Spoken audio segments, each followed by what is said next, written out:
Hello, my name is Rodney Watson. I'm Executive Director for the Louisiana Retired Teachers Association, and I'm here today to provide you with an update on what happened during the 2020 regular legislative session here in Louisiana. We're all affected by the pandemic, including our legislature, which had a very shortened time to meet and consider over 1,000 bills. Many of those included retirement.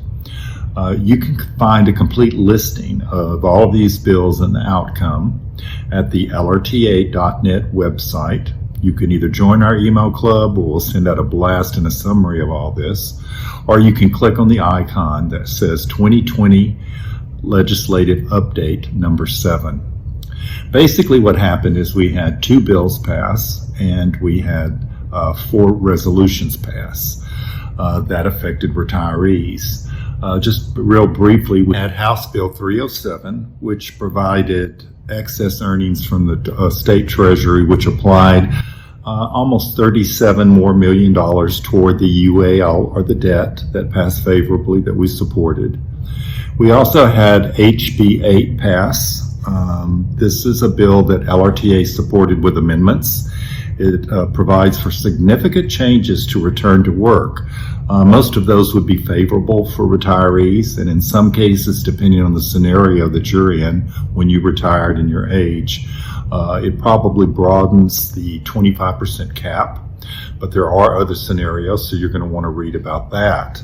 Then we had HCR 9 and Senate Concurrent Resolution 34. These come up every year, but basically these were memorializing to U.S. Congress, asking them to support legislation that would repeal Social Security requirements for the WEP and GPO. For those of you that qualify for Social Security, you know you're going to get a reduced benefit, or if you are a beneficiary of Social Security, it would reduce or eliminate your benefit. We do this every year, but we are tracking some legislation in Washington right now. It helps to have the local politicians from the individual states support that. Additionally, we had 2 resolutions, one from the House and one for the Senate, that really call for a study to look at how COLAs are provided.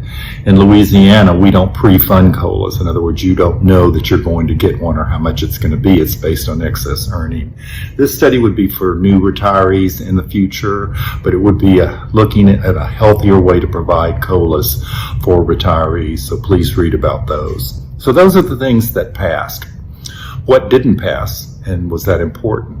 Yes, there's always legislation that we oppose.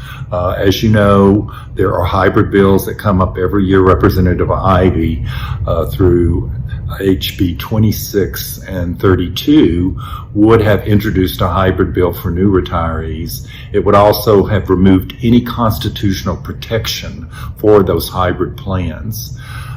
It may not affect current retirees, but let's say one of those bills went into a conference session. Then they could go in and look at all of our plans and remove protections. So we did oppose those. Plus, we didn't feel like there was enough work done on those. Representative Ivy did mention in committee that he wasn't going to run them, that he had received letters, and probably because the session was shortened, it would have been harder for those bills to go through. We want to thank our members.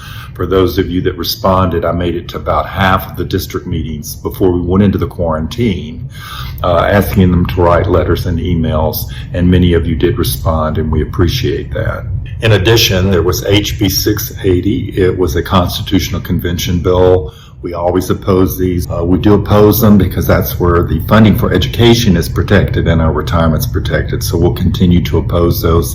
That bill never got heard. Another interesting bill that came up was one regarding health care. If you were on OGB, in other words, you retired under the state health plan, HB 325 would actually have anyone that was on Medicare, it would have required everyone in the state on OGB under Medicare to all use the same supplemental plan. As you know, we all have choices for our supplemental plan. We opposed that. I want to thank our partners, the state AARP office, for alerting us of that potentially dangerous bill. And for those of you that responded to that, because it did make a difference, we got a lot of movement on that, and that bill too was never heard.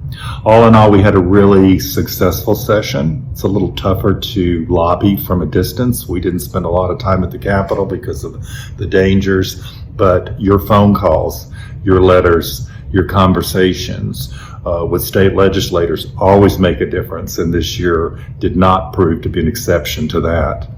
When the session did adjourn on Monday evening, they immediately turned around, and they are now in a special session which will run the entire month of June. We've looked at the call for that. The primary purpose of this is to resolve and provide a budget for our state to run the next fiscal year. There is no retirement legislation, but as always, we're vigilant. As always, we're going to watch and make sure that every bill, every resolution, every consideration that might affect retirees is something that we want to watch and keep you in tune. So again, to get a complete listing and description of what happened and to stay tuned for what's happened in the special session, go to LRTA.net, join our email club, or look under the 2020 Legislative Update number 7. As always, stay tuned and stay safe.